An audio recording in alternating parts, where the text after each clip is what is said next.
Welcome to Moment by Moment Season 4. Man, we are so excited you guys have been joining with us for all these topics. Man, today's going to be a great topic. We're going to be discussing the role of the church. I'm really excited about it. I hope you guys are too. Real quick, let me just say thank you guys for subscribing. Thank you for sharing. Thank you for your comments and your feedback. We could not do what we do without your support. And if you didn't know, now you know we have new merch. I'm wearing some of our new gear. Take captive every thought. We believe that, we can be in our community, and our merch is just one way to start those conversations. You'd be surprised on how many conversations we could have just by what you're wearing. Think about sports teams, right? But seriously, we're so excited about this week's episode. With me, I have two guests, Andre and Jeremy. Well, Jeremy, tell us about yourself, man. So I've been here at Oak Hills Church for about 8 years, originally from Virginia. Okay. I've been in ministry since like 2003. Okay. So kind of been doing it for a little while, but been Tennessee, North Carolina, a couple of different places, ministering, pastoring, doing things like that. So, but excited to share this time with my friend over here, Andre, and excited to know a little bit more about you too, Andre. So what's up with you? Where are you from? Where you been? I have been in ministry for, I'd say, since I was 18, so that's about 25 years, and That's I've awesome. been at one church full time. My only first full time church, first time job, was at one church. Wow. For 20 years. That's awesome. And it's an amazing church. I still have so many friends, so many people on staff that are such close friends, and love them so much. And so it was an incredible experience. And then God blessed me with an opportunity to move into a new role at a new church the past 6 months. And I'm barely getting my feet wet, and my learning curve is a bit slow, but I'm catching up and loving every minute of it. That's awesome, man. That's awesome. Well, we're glad that you guys are here with all your experience, and, we're just going to have an awesome conversation on the role of the church. I mean, we all come from different backgrounds, even somewhat different denominations sometimes. And so I think it's awesome when we as believers can agree on a lot of things, and so one of those things is the church is important, right? The Big C church is important of getting the message out. And I kind of want us to walk us through the early church. All right. But before we do that, I'm going to just read a definition, and then I'm going to ask you guys your definition, your own personal definition of church. All right. I'm going to read the Merriam-Webster. It says a building for public and especially Christian worship. That's all they had. All right. So when you think of a definition for yourself that you created in your mind, what is your definition when you think of what is the church? Who wants to go first? I want Jeremy to go first. All right, Jeremy, what you got? Gosh, no. Pressure. So I would probably classify the church as Christ on earth as it is in heaven. Okay. I think the church, to give a little definition to that, that's a really churchy way of talking about church. Extremely churchy, by the way. Yeah. And so what I mean by that is the best example that we have of Christ, right, and who Jesus is the example that we live by together in community.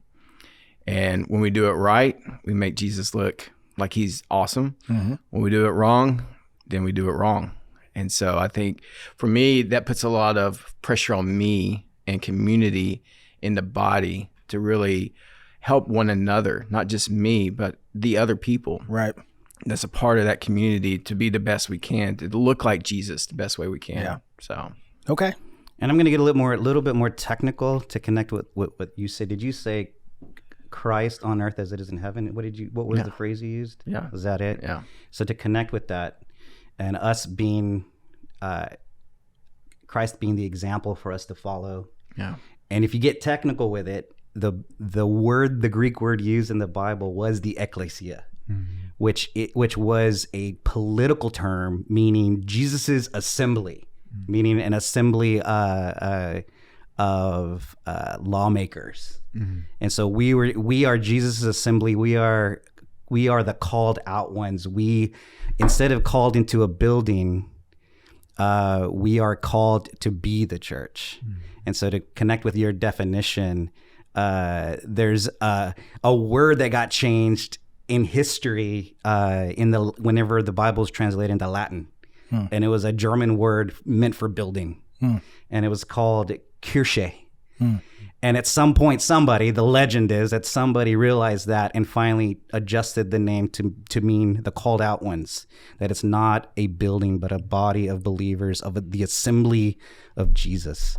That's great. I mean, so my definition, I think, if I was just talking to somebody off the street generically about what is the church, I'd say it's very like in between both of you guys, I guess. I would say it's a gathering of believers.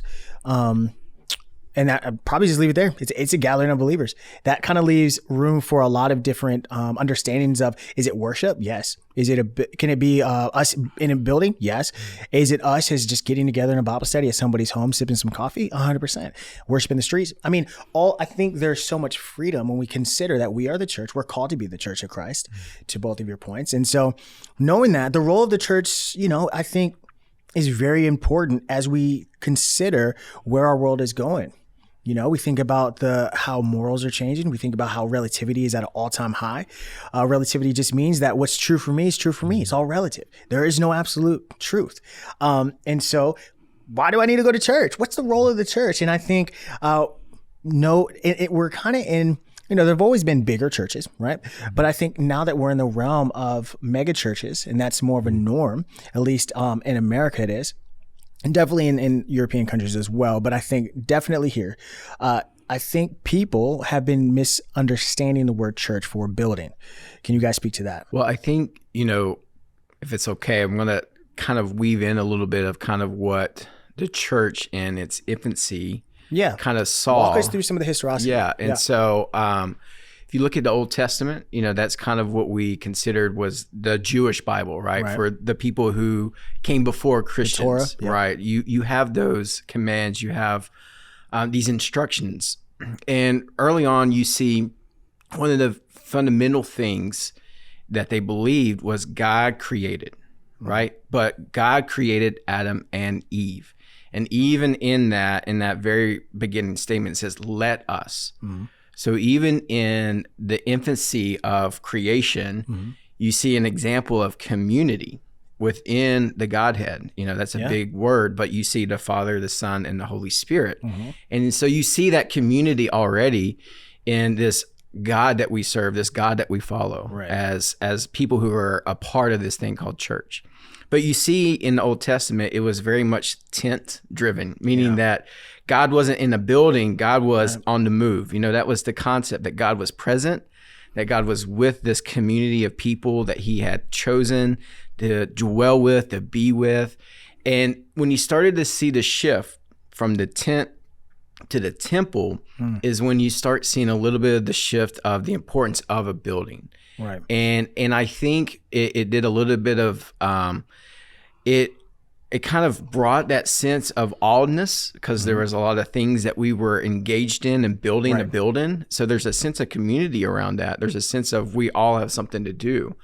But if you limit the presence of God to a temple or to a building, then you're going back to really what you would think is a pagan philosophy, that you can build a building, you can build a shrine, and your God is going to be there. And God never wanted to be limited to a building. And I think the beauty of the church, and kind of when you fast forward and you see Jesus, and in another kind of bigger word, you look at Jesus and what we would call the incarnation. And that's really Jesus coming and dwelling and being with us. Jesus kind of shows us the example of what the church is by saying God is with us. Mm-hmm.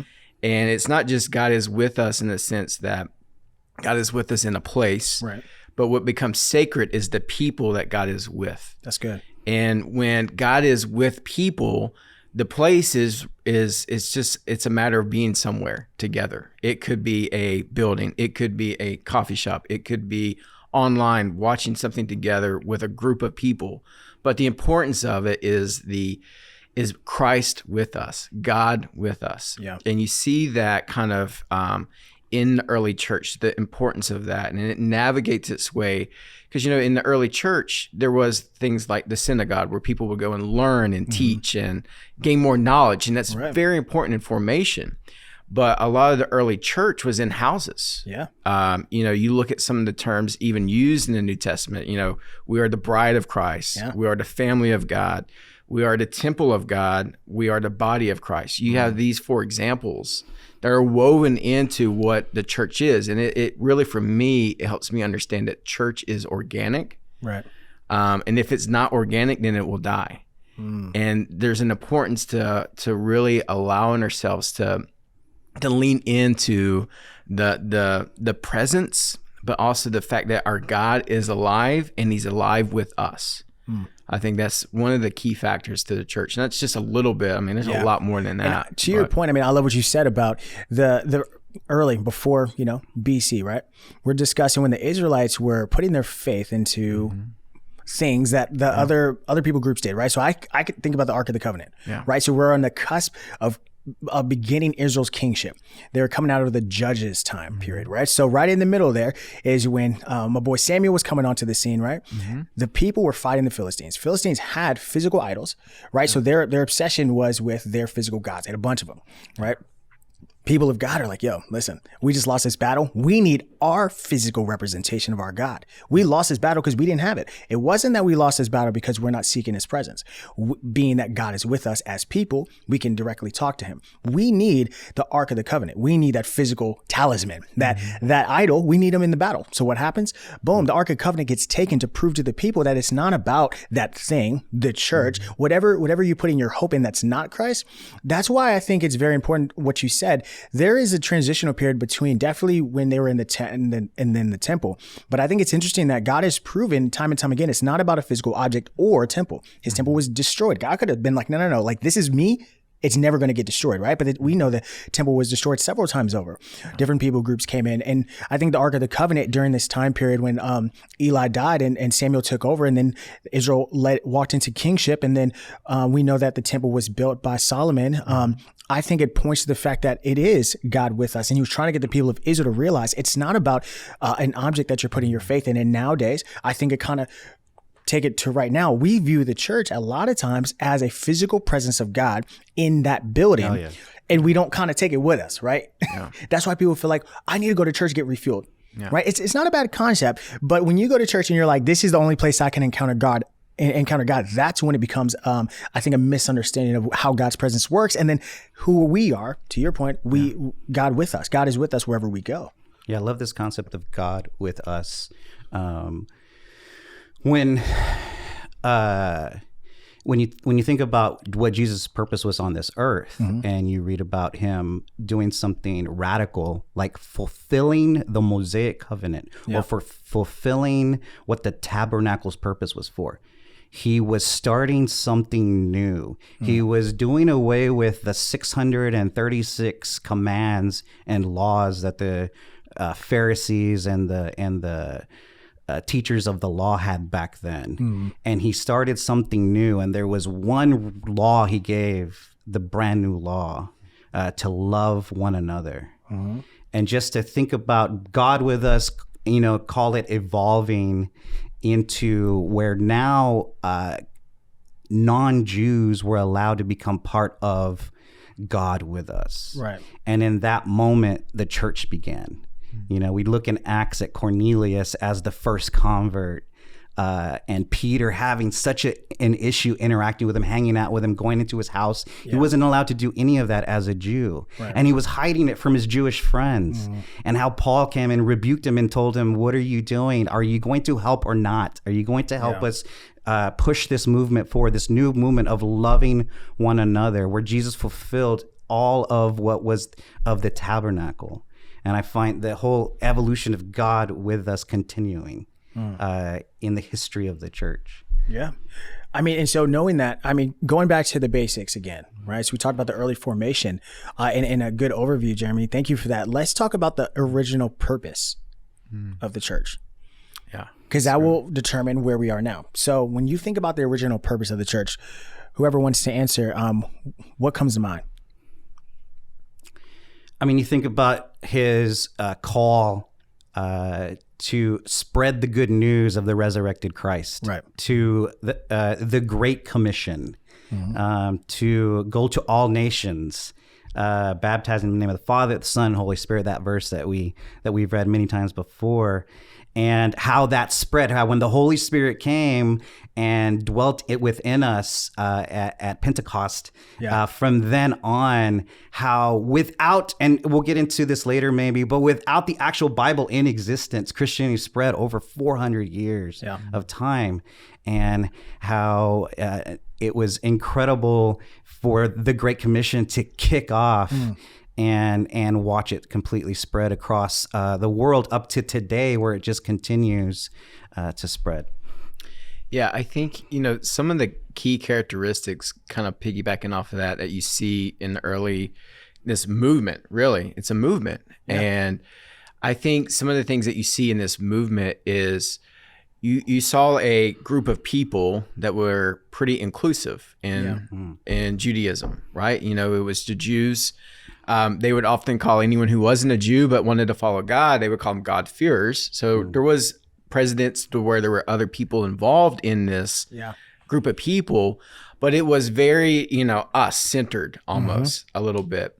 And I think the beauty of what Christ does, of what Jesus does, is Jesus comes not in a palace. He doesn't come on the battlefield. He comes in the manger.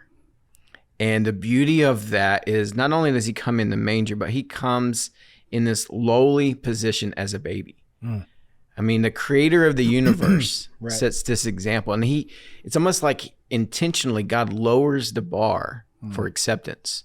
Not that there's, we'll talk about this a little bit, not that it's cheap in that sense, that he makes that acceptance to be cheap.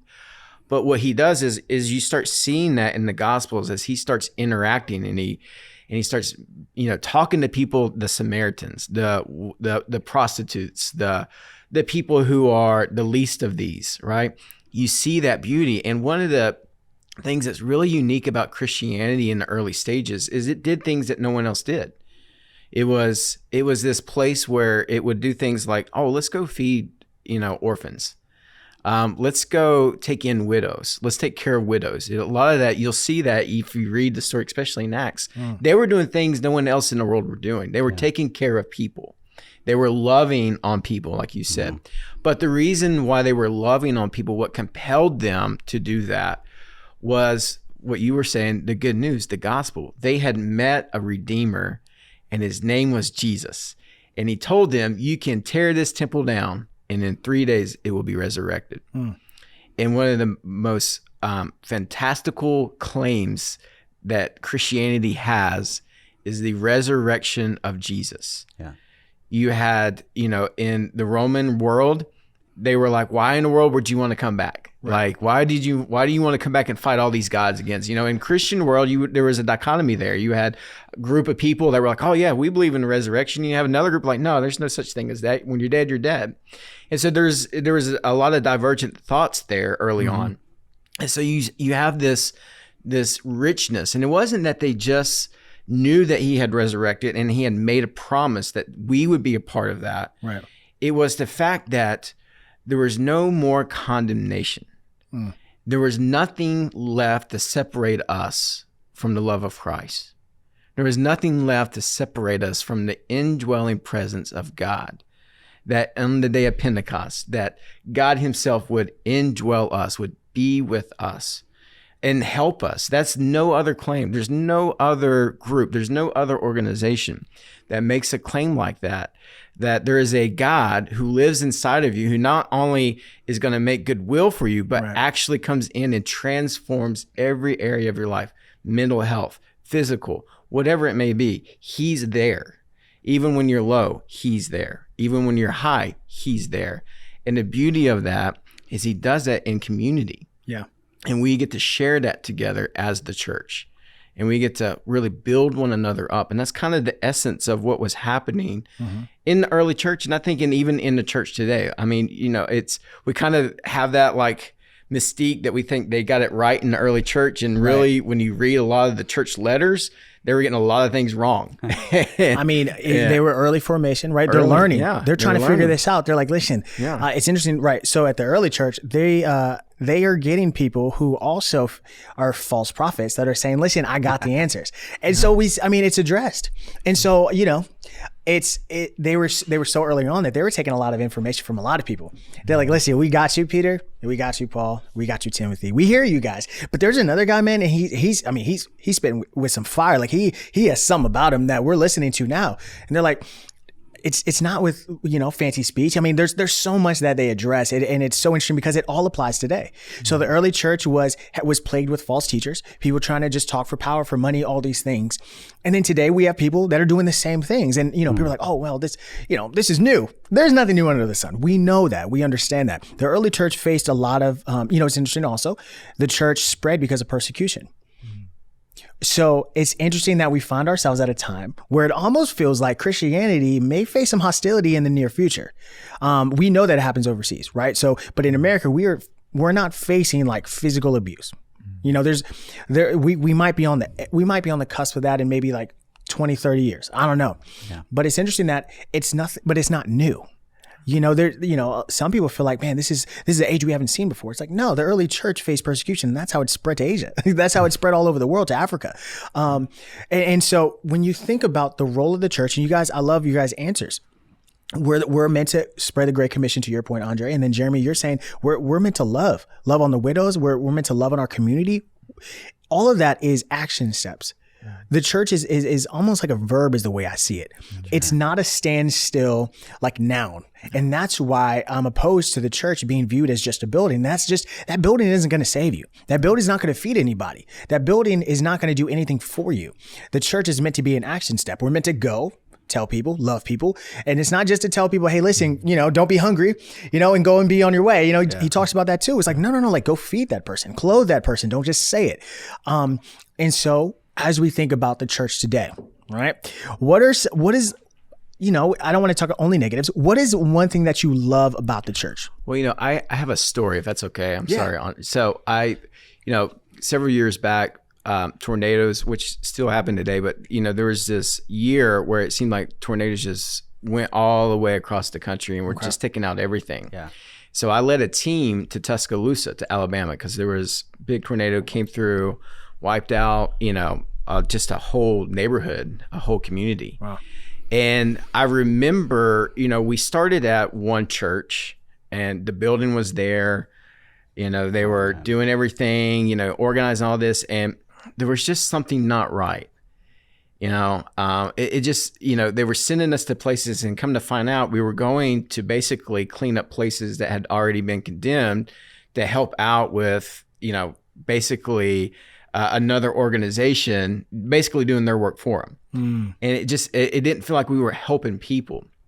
And so we were kind of distraught, and the team of us, we went and we drove around, and all of a sudden we saw this old Methodist church. The roof had been blown off. I mean, everything was in disorder. There's just piles of trash and things in the parking lot, but then there's these two trailers and this long line of people. And in that parking lot, that church was doing two things. It was giving out clothes, it was giving out food. And then we were able to talk to them, and they're like, oh yeah, we have some people that, are homeowners that need help. And so we were like, well, give us the address, we'll go. So we go to this person's house, and come to find out this person is Muslim. And no one in that community was helping him. Wow. And here shows up a community of believers, and we got to pray with this person. We got to really love on them. That's church. Yeah. The building was gone, but the church was still present. Man. And that was the beauty of that story. It was just the, how we can impact others. Yeah. And it doesn't have to be others that look like us, that believe like us. That's not the goal. The goal is that we share the gospel. We share the good news. We tell them the truth, but we do also live it out. And we live it out in such a way that Jesus would do it. And so that was just thinking of a good story to kind of I mean, that's tie a lot of excellent. that When you together, consider yeah. the church's roof was blown off, right? And your story was kind of juxtaposed against a church or an organization that was trying to fix things, physical buildings. That roof was blown off. They could have been like, hey, can you guys help us with the roof? No, they're hyper focused on the people. They're saying, we don't care about the building. We're the church. And the action step is to love on our community versus let's build this building back up so that we can have people back in here. I love that story. That's a perfect picture of the correct understanding of what the church is. Yeah, to connect with your story, the people that went with you, and this is something that just strikes me about the purpose of the church and why I am so passionate about it. Every person that went with you, God has a plan and a purpose for their lives and how they're going to make an impact in the world. And what I believe my role to be is to do whatever it takes to equip them to discover what that is. What's their purpose? How can they live it out for the rest of their life? And so getting a chance to dedicate my life to helping as many people discover that as possible, and maybe they end up with you helping in a community that got ravaged by a F5 tornado. That is what excites me personally about all of that. So, it kind of leads me to, I think that there are definitely so much good about the church, and but we do have to understand that there is a lot of things going on that are, they're not us. They're not Christians, and they give Christians a bad light. And so I kind of want to discuss, how do you recognize a false prophet? Paul talks, I mean, the New Testament covers false prophets. Do we have false prophets today? And how can you tell if somebody's a false prophet? Man, that's a tough question. Because if you read about it in scripture with Paul, it was people adding to the gospel. Right. It was what he called the Judaizers coming in behind him and telling him, no, you got to be circumcised, bro. Yeah. And Paul having to deal with them muddying up the gospel. And in his point, I mean, the book of Galatians, for some reason, I've been studying it like a madman for months now. And it really relates to this discussion today, because his whole point to Galatians that I found, I mean, I'm sure there's a better point that I'm going to discover, at least, but the point that I found was that, man, it's better than that. It's better than you having to go back and follow some laws that trap you and imprison you. It's you become an heir of God. You get to live this life of freedom. What is wrong with you? Why are you going back? And I think that if you look into the modern false prophets, I think you'll find similar things of where we are guided to become enslaved again and not free in Christ. Yeah. Yeah, and I think prophet is a weird word. It's like, yeah. So what does prophet even mean? So in kind of our understanding, prophet is someone who, basically is a truth teller or foreteller, meaning that they're telling the truth either about what is currently happening, or they're telling the truth about what may yet come. Yeah. And when you live in a world that we live in, and there's secularism, there's philosophy, there's meism, there's all these different isms that kind of ruminate in the world that we live in. I think one of the things that you can understand just practically is that anything that, and this is going to sound really crude, but anything that focuses on me is probably not going to be from Jesus. And the only reason why I say that is because Christ offered himself as a sacrifice for all. And if we are to represent that, we are to represent that same lifestyle. And that's the reason why in Romans 12, it says we are living sacrifices, right? And this is the way that Christ transforms us. This is the way that we're able to discern what God's good and perfect will is for our life, is because we're able to not think about us or me, rather we're able to think about we.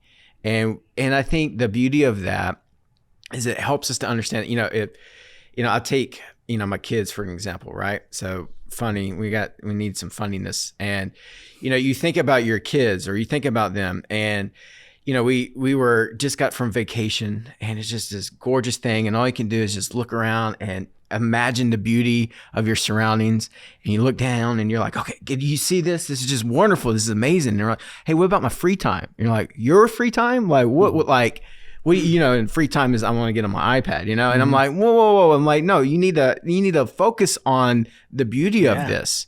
And I think one of the things that really creeps in our church is individualism. Oh, 100%. And privatization. And what I mean by that is twofold, is that we have a lot of self-help Christians. We don't have a lot of Christians helping others.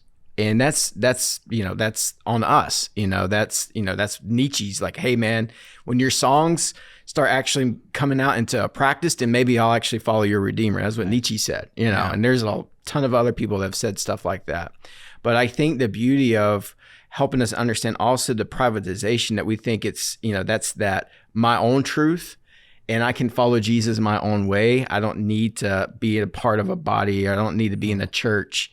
It's a private religion, that makes it false, because there was nothing about Christ on the cross that was private. Right. There's nothing about what God has done in all creation that is private. What God has done, God has meant for all the witness in the sea. And I think what that builds from, and it kind of connects to, is this thing that came out of Christianity, is this Gnostic belief. And what I mean by that is this belief that I can know something more or something different or deeper than someone else. I'm going to drive down and I'm going to find some secret, about walking and being like Jesus that no one else knows. And it's like, well, that's not really what Jesus wants. Jesus wants us all to know what it means to be like him. And I think that creeps in really easy in the church. And it's a little bit of that, like I said, that self-help, like we want to get self-help, and we need to be able to help ourselves in that sense. Not that that's not important, but in Christianity, it's all about us helping one another. Like, let others help you as you help them. Yeah. There's a connectedness to that. And so I love that. The ultimate helper was Jesus. What he did for us on the cross was the ultimate price that he paid. And one of the words that is used in Galatians is that Jesus arrested himself to the cross. And he's asking us to arrest ourselves, to give our lives away like he did. And so by giving our lives away and not thinking about self, we only think about what we can do for others and follow his example. Whenever it becomes about me, that's a good check. I love what you said, Jeremy. The way I always saw it was anybody who adds or takes away to the gospel, kind of like what you were saying in the early church, people were adding things. I think now it's when you start adding things to the simplicity of accepting Jesus Christ as your Lord and Savior, when you start saying you have to do this before that happens, or now that you're saved, you have to maintain that salvation by doing this, this, and this, and by paying this, and then say this amount of times. I think there's a lot of things that people add to the gospel, and there's nothing new. You just talked about how many laws did they have? I mean, they added so many laws to the original Torah and the original laws that they had. It's interesting because it's like people are always trying to become more spiritual. And sometimes by becoming more spiritual, you're kind of just losing it all together. You wake up and you're at a whole nother place and you've added so many things in the name of trying to become more like God. And it's because people are selfishly trying to figure out, how do I become better? And I think once we have a right understanding of our identity rooted in Christ, and nothing can separate us from that identity, we don't need to add things because he's already forgiven us. To your point, he arrested himself to the cross. He did that for us. So there's nothing we need to actually do anymore. Once we accept, there's not like this, we have to do this certain amount of times. And so that's kind of when those rules start coming up and the church starts to preach these false things and these ideas because they're like, listen, now that you've accepted, this is just the beginning. Now the journey begins. It's like, no, it's not like that. No. Well, I mean, I think, the beauty of that also is the community. Yeah. And, a lot of people, and I mean, I even, just got back from vacation. Obviously, I'm not usually this tan, but anyway. You look good. I know I do. All right. It's just like my natural look. It's the glow, right? But, there's these people by themselves and they went to this wonderful, beautiful island and they're there. And I heard the statement on the plane, like, oh, I just feel so reconnected when I go to this place. And what they're really saying is I'm so disconnected from reality. Mm-hmm. I'm so disconnected from community. And without that connection, you're always going to be longing. Right. Without that connection to something, you're always going to be longing for something else. And to try to, and we know, I mean, the research is out there. I mean, people are open to spirituality more than ever, like ever in the world that we've ever done censuses and things like that. Yeah. To the modern person, they're really open to spirituality. The question is what spirituality are they open to? Yeah. And what are they finding in that pursuit of? And I think the beauty that we often overlook is, like you were saying, JD, the simplicity of what Christ and what Christianity and what the church is.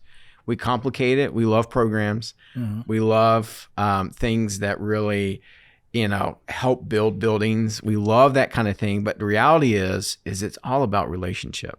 Yeah. And it's twofold. It's relationship with God, and then going to what you were saying, it's relationship with others. That's the greatest commandment we have, to love the Lord your God with all your heart, with all your mind, with all your soul, and to love your neighbor as yourself.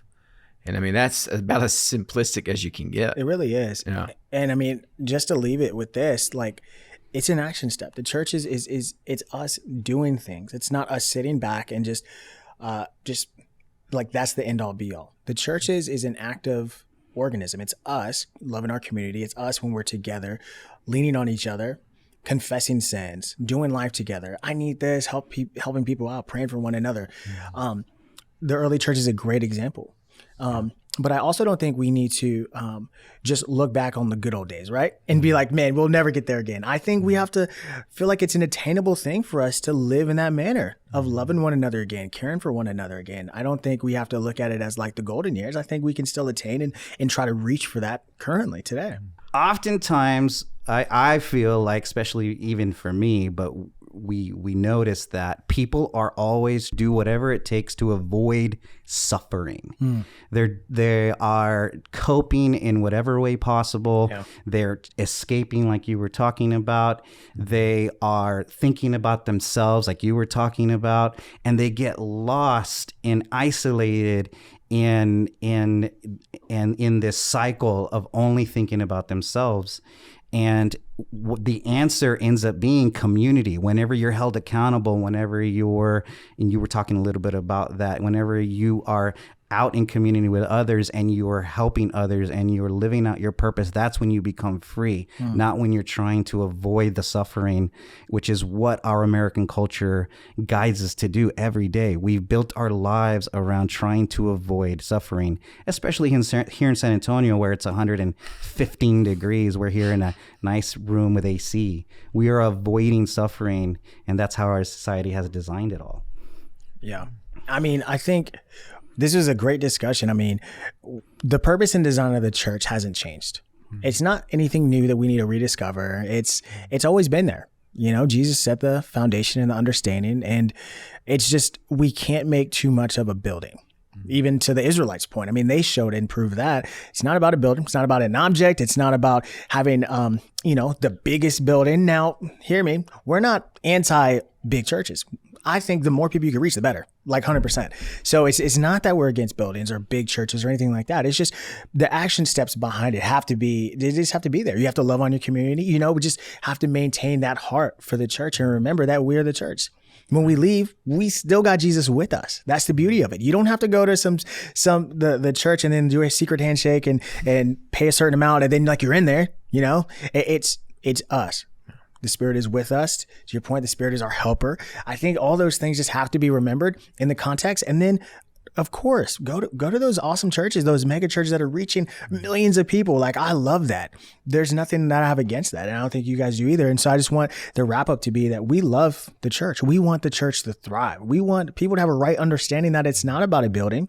It's great that you have an awesome building, but when you leave the building, you're still the church. The onus is still on you to love, the Great Commission, to your point, and to care about those and to help the widows, the children, and those that need it. And so, man, this was a great discussion on the church. I appreciate you guys for coming coming. Thank you so much. Thank you, Well, listen, we have new episodes every single week. Make sure you're subscribing. Make sure you're tuning in. And I love each and every one of you. For whoever's watching, if you have questions, drop comments. Send us an email. Hopefully they're good emails, but send us some questions about even topics that you'd want to have in our next season. But I just want to say thank you for joining us. Don't forget to check out some of our merch on our website. We love you. We hope to see you all next Monday.